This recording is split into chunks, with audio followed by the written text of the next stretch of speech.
The Toyota Auris has always been a pretty safe bet, but now it comes with the added peace of mind of a 5-year warranty. However, there are other reasons this car may appeal to you. For instance, while the boot may not be the biggest in this class, it's a very usable shape, and it doesn't have a very large lip, which makes it easier when loading peculiar shaped objects. Now, if you follow me into the back, I'll show you something else.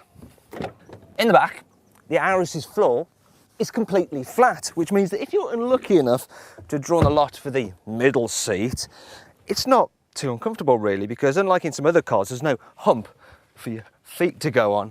And generally, room here is pretty good. I've got decent space above my head and between my knees and the front seats. And if you need a little bit more comfort, you can always recline the back seats, which is a nice feature. Anyway, that's enough about the back. Let's move into the front.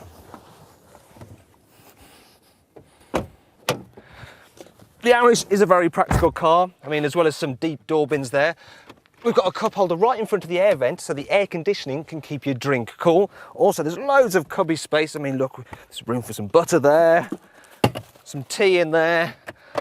There's even space for bread in the glove box and some milk in this top cubby. So there, got all the essentials. Finally, for your entertainment needs, if I open that back up again, you'll see here there is an auxiliary input, and there's even a USB interface so you can listen to music files directly off a memory stick. This particular version of the Auris is fitted with Toyota's economical 1.33 litre petrol engine.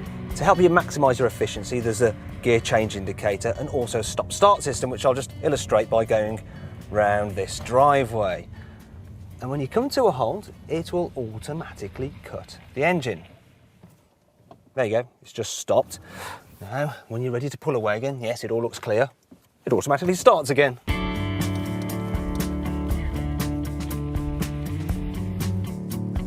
As for the driving experience, well, the Auris should be pretty easy to live with. All the controls are nice and light, and I like the high position of the gear lever. It's also got a nice positive feel.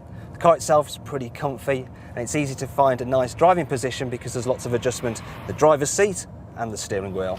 However, now we need to talk about the Auris's downsides. I think one of the big ones is the fact that it's a little bit unexciting. It kind of lacks a bit of character. For instance, it goes around corners okay, but on a twisty road, it won't put a smile on your face in the same way that a Ford Focus will. Also, some of the materials in this cabin feel a little bit low rent when you compare them to those in a Vauxhall Astra.